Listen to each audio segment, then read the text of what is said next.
పొన్నూరు నియోజకవర్గంలో పొన్నూరు మండలంలో ఉన్నటువంటి మన్నవ గ్రామ సర్పంచ్ అయినటువంటి బొనిగెల నాగమల్లేశ్వరరావు గారి మీద తెలుగుదేశానికి సంబంధించినటువంటి గూండాలు స్థానిక శాసనసభ్యుడి యొక్క ప్రోద్బలంతో దాడి చేశారు, విచక్షణారహితంగా కొట్టారు, చచ్చిపోయాడని వదిలేసి వెళ్ళిపోయారు.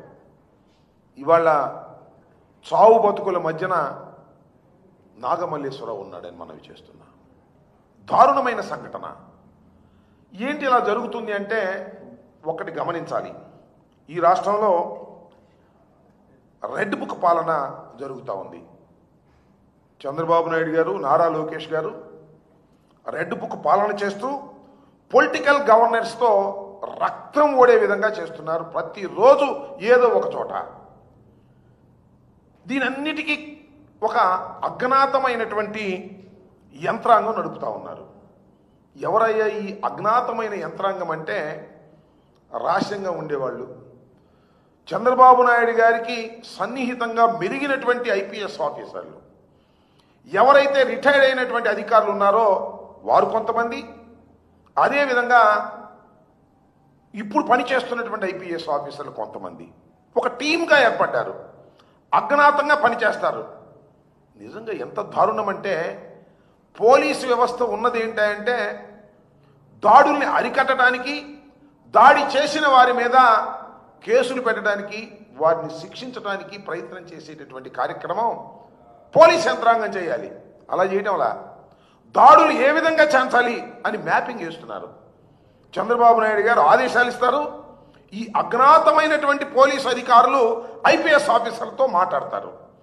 వీళ్ళు చెప్పినట్టుగా అక్కడ కథ నడుస్తుంది. కానీ వాస్తవ పరిస్థితులకు అనుగుణంగా జరగనటువంటి పరిస్థితి వాళ్ళ రాష్ట్రంలో చాలా స్పష్టంగా కనిపిస్తూ ఉంది. ఈ అజ్ఞాత వ్యక్తులు ఎవరు మాకు తెలియని వారు కాదు, అన్నీ మాకు తెలుసు. సమయం వచ్చినప్పుడు వారి సంగతి తేలుస్తాం. సమయం వచ్చినప్పుడు మళ్ళా తిరిగి వైఎస్ఆర్ కాంగ్రెస్ పార్టీ అధికారం వచ్చినప్పుడు ప్రజలు మిమ్మల్ని చెప్పులతో కొడతారు. అదేవిధంగా చట్ట ప్రకారంగా మీ మీద యాక్షన్ కూడా తీసుకుంటామని మనవి చేస్తున్నా. 2 ఉదాహరణలు చెప్తా, రాష్ట్ర ప్రజానీకం ఆలోచించమని మనవి చేస్తున్నా. పల్నాడులో గుండ్లపల్లి అనే గ్రామంలో, గుండ్లపాడు అనే గ్రామంలో 2 తెలుగుదేశం వర్గాలు కొట్టుకున్నారు. 2 చనిపోయారు. ఇది నేను చెప్పిన మాట కాదు.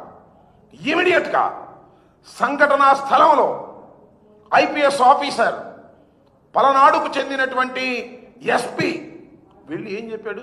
పత్రికా ముఖంగా మీరందరూ చూశారు కదా. 2 వర్గాలు కొట్టుకున్నాయి, వాళ్ళల్లో వాళ్ళు కొట్టుకున్నారు. ఇది తెలుగుదేశానికి సంబంధించిన అంశమే తప్ప మరొకటి కాదు అని స్పష్టంగా జిల్లా హెడ్, ఇన్వెస్టిగేషన్ అథారిటీకి హెడ్గా ఉన్నటువంటి ఐపీఎస్ అధికారి పల్నాడు ఎస్పీ చెప్తే ఏమైంది? మళ్ళా గంటకే పిన్నెల రామకృష్ణారెడ్డి వారి సోదరులు పెట్టారు. ఇది అజ్ఞాతంగా ఉన్నటువంటి, రహస్యంగా ఉన్నటువంటి పోలీసు అధికారులు, అదేవిధంగా రిటైర్డ్ అధికారులు ఎమ్మటే ఎస్పీతో మాట్లాడతారు, కేసు తారుమారు చేస్తారు, కేసు పెడతారు. ఇంతకన్నా పచ్చి ఉదాహరణ ఏమైనా కావాలా అని అడుగుతా ఉన్నా. అంతేకాదు, జగన్మోహన్ రెడ్డి గారు మొన్న సత్యనపల్లి వెళ్ళారు. సత్యనపల్లి వెళ్తున్నప్పుడు పోలీసులు రక్షణ కల్పించలేకపోయారు. సత్యనపల్లి అయితే 1300 మంది కానిస్టేబుల్స్ని పెట్టారు. జగన్మోహన్ రెడ్డి గారు వెళుతున్న కారు పక్కన ఒక్క కానిస్టేబుల్ కూడా పెట్టలా, రోపార్టీ పెట్టలా. ఎవరో ఒక అతను సింగయ్య అనే మా కార్యకర్త కారు గుద్ది చనిపోయాడు. ఎవరు కారు గుద్దింది? మేము చెప్పిన మాట కదే. గుంటూరు ఎస్పీ ఏం చెప్పాడు? నెంబర్ కూడా చెప్పాడు. కాన్వాయ్ కాదు, కాన్వాయ్ను అనుసరిస్తున్నటువంటి పలానా నెంబర్ సఫారీ కారు గుద్దింది, ఆయన పడిపోయాడు. ఇది కదా చెప్పింది. ఎవరు చెప్పింది? IPS officer. పల్నాడులో ఉన్న ఎస్పీ ఏ విధంగా చెప్పాడో గుంటూరులో ఉన్న ఎస్పీ కూడా ఆ విధంగా చెప్పాడు. చెబితే ఏం చేశారండి? ఎఫ్ఐఆర్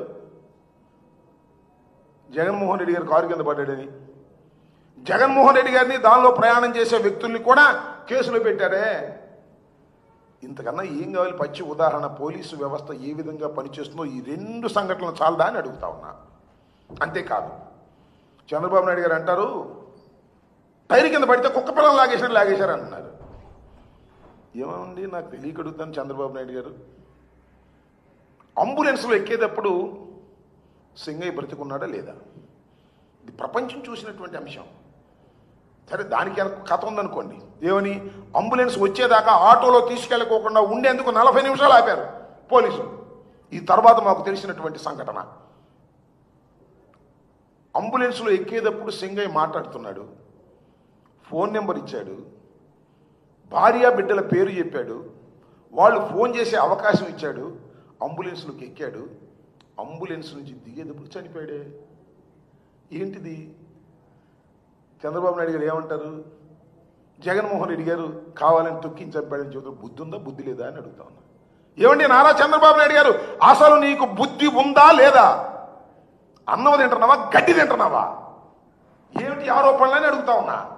ఇంత దుర్మార్గంగా పోలీసు వ్యవస్థను నీ చేతిలో పెట్టుకొని సిగ్గు ఎగ్గు లేకోకుండా జగన్మోహన్ రెడ్డి గారి మీద ఆరోపణలు చేసి ఒక అజ్ఞాతమైనటువంటి పోలీసు అధికారుల టీం పెట్టుకొని వాళ్ళ రహస్యంగా నువ్వు కేసులు పెట్టి బెదిరించాలని ప్రయత్నం చేస్తావా? బెదురుతావా మేమని అడుగుతా ఉన్నా. దుర్మార్గమైనటువంటి పరిపాలన చేస్తున్నటువంటి చంద్రబాబు నాయుడు గారు ఎంత దుర్మార్గంగా ఇవాళ వ్యవహరిస్తున్నారో నేను ప్రత్యేకంగా చెప్పాల్సిన అవసరం లేదు. మీరు